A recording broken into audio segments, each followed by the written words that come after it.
Méditation quotidienne avec Try Jesus Ministry.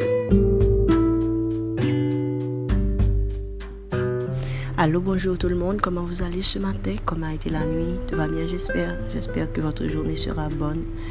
Aussi, je prophétise que Dieu vous accompagne, qu'il soit votre guide et que vous aurez un témoignage au cours de cette journée.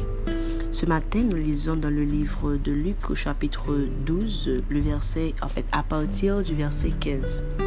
Puis il leur dit, « Gardez-vous avec soin de toute avarice, car la vie d'un homme ne dépend pas de ses biens, fût-il de l'abondance. » Il leur dit cette parabole.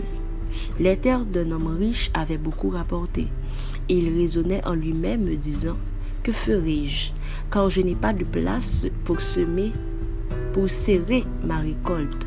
Voici, dit-il, ce que je ferai. J'abattrai mes greniers, j'en bâtirai de plus grands, j'y amasserai toute ma récolte et tous mes biens. Et je dirai à mon âme, tu as beaucoup de biens, et réserve pour plusieurs jours. Repose-toi, mange, bois et réjouis-toi. Mais Dieu lui dit, insensé, cette nuit même, ton âme te sera redemandée. Et ce que tu as préparé, pour qui cela sera-t-il? Il en est ainsi de celui qui amasse des trésors pour lui-même et qui n'est pas riche pour Dieu. Et ce matin, c'est une partie du chapitre 12 du livre de Luc que je vous ai lu. Mais comme je dis d'habitude, allez lire tout le message parce que le passage, vous le comprenez parfaitement quand vous lisez tout, ok? Mais je sais qu'à partir de ce brin de choses, le Seigneur peut vous expliquer beaucoup. Alors, de quoi est-ce qu'il s'agit? Il s'agit de Jésus qui marchait avec ses disciples et puis un homme est venu auprès de lui pour lui dire, Seigneur, dis à mon frère de partager avec moi son héritage. Et puis, Jésus lui a répondu comme ça, comme je viens de vous le lire tout à l'heure. Il a dit que Pigan nous prend bien que nous possédons comme quelque chose d'acquis. Mais quand vous avez des biens, vous devez les avoir pour Dieu. Alors, qu'est-ce que le Seigneur m'a dit de vous dire? Ce matin, mon message est un message d'évangélisation. Au lieu de m'attarder un petit peu sur l'avarice, je vais plus loin dans la parabole que Jésus a expliqué. Alors, il disait qu'il y avait un homme, un riche, qui avait un grand champ et puis qui avait une grande moisson. Et puis, il se disait en lui-même, ok, j'ai un pile moisson parce que tu sais, société pas Jésus, c'est une société agricole. C'est une grande moisson, ça veut dire que j'ai un pile moisson, c'est un monde qui est riche en pile.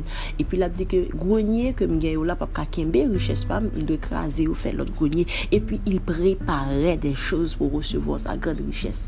Et puis, voyant sa richesse, il commençait aussi à s'enorgueillir et à dire, bon, ok, maintenant mon âme peut se reposer, ma travail du encore, l'âme parfaite, tout ça, j'ai besoin dans la vie parfaite, j'ai quantité comme besoin, j'ai style de vie besoin, pas besoin rien encore, non moins en paix maintenant. Et puis, Jésus nous dit que ce que Dieu a fait lui-même, alors que ce monsieur parlait et qu'il disait que son âme était en haut repos pour plusieurs années, Dieu a dit, bon, tu sais toi quoi, ton âme toi-même, ce soir te sera demandée. Et puis, il dit un bagage qui est très important. Il dit, ainsi en sera-t-il pour celui qui a des richesses, qui se confie en ses richesses et non en Dieu. So, peu importe ce que tu as fait, peu importe ce que tu as amassé, peu importe ce que tu as gagné en termes de richesse, n'importe richesse que tu as gagné, il n'y a pas de sens, mon Dieu. À toi qui n'as pas Jésus ce matin, je veux te rappeler, tu n'as aucun pouvoir sur l'heure où Dieu te demandera ton âme. Tu ne peux pas dire avec précision, voici quand tu laisseras cette terre. Donc, c'est Dieu qui sait exactement quand il te redemandera ton âme. Donc, si tu n'as pas de pouvoir sur ton âme, comment est-ce que tu peux planifier d'accepter Jésus demain, pas aujourd'hui, plus tard? Si Jésus t'appelle, fais-le maintenant. Tout ce que tu peux faire, c'est agir tout de suite parce que ton âme n'est pas à toi. Ton âme te sera redemandée et tu ne sais pas quand. Toi-même qui persévères dans le Seigneur aussi, continue de le faire. Ne te confie pas en ce que Dieu te donne comme bénédiction, mais confie-toi en Dieu qui te donne des bénédictions. Alors, guys, passez une bonne journée. Que Dieu vous bénisse abondamment.